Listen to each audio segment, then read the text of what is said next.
terrible earthquake in Turkey, less than half a day of disaster, more than 500 people died, Ukraine promised aid.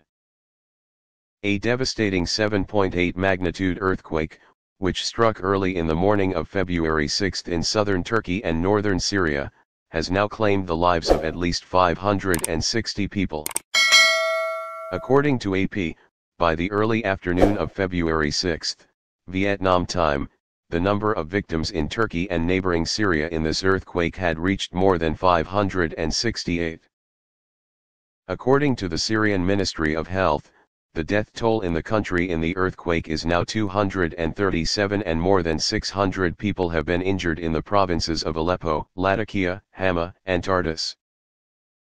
According to Syria's state news agency Sana, in Aleppo alone, 24 people were killed and 100 injured, and 20 high-rise buildings collapsed in the province. Rescuers are trying to find people missing in the rubble in the cold winter weather and heavy rain. It is estimated that the number of casualties will increase due to the earthquake that occurred at dawn in an area experiencing cold and snowy weather. Turkish media reported that rescuers are urgently digging through the rubble to find people trapped. Kahramanmaraş Governor Faruk Koskan said it was too early to estimate the death toll because so many buildings collapsed. The Turkish Interior Ministry said that the current priority of disaster response work is to find and save survivors. The Level 4 alert scale has been activated, calling for international assistance. The head of the Turkish Disaster Response Agency, AFAD, Orhan Tatar said many buildings had been destroyed and urged people to stay away from these locations. This is believed to be the strongest earthquake to hit Turkey and Syria in the past century, affecting many areas that are already hosting millions of migrants from Syria and other war zones. U.S. National Security Advisor Jake Sullivan said that U.S. President Joe Biden has directed the U.S. Agency for International Development, USAID, and a number of federal partners to evaluate assistance measures in affected areas, most severe in both Turkey and Syria. The U.S. is also closely monitoring reports of earthquake damage.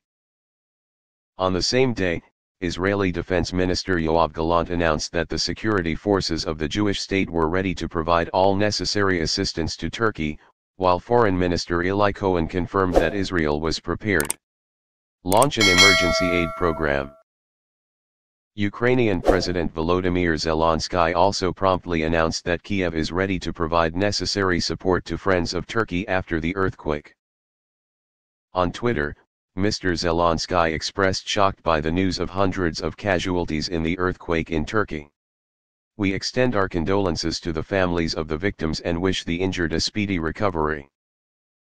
According to the U.S. Geological Survey, USGS, a magnitude 7.8 earthquake shook the area near Gaziantep province, occurring at about 4:17 a.m. local time, 8:17 a.m. Vietnam time, with the epicenter was at a depth of 17.9 kilometers.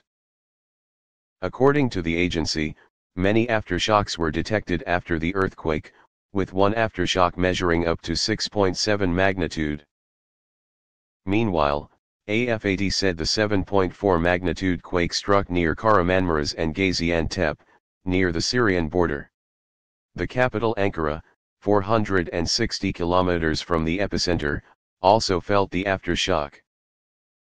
Cypriot police said tremors were also reported in the country, but there were no reports of damage. Experts fear widespread damage because this is an area that often records strong earthquakes. On the same day, the IHA news agency reported that an explosion rocked a gas pipeline in Hatay province, southeast Turkey, as a result of the devastating earthquake. The head of the government of Topbagazi village in the province confirmed that the explosion occurred at two different sections of the gas pipeline, about 3 kilometers apart, and the fire in the pipeline has not been extinguished at the present time. BOTAS previously said that the devastating earthquake did not affect the operation of oil pipelines in the country, but as a precaution, the company decided to suspend gas supply to some areas near the center of the country. Earthquakes, including Hatay province,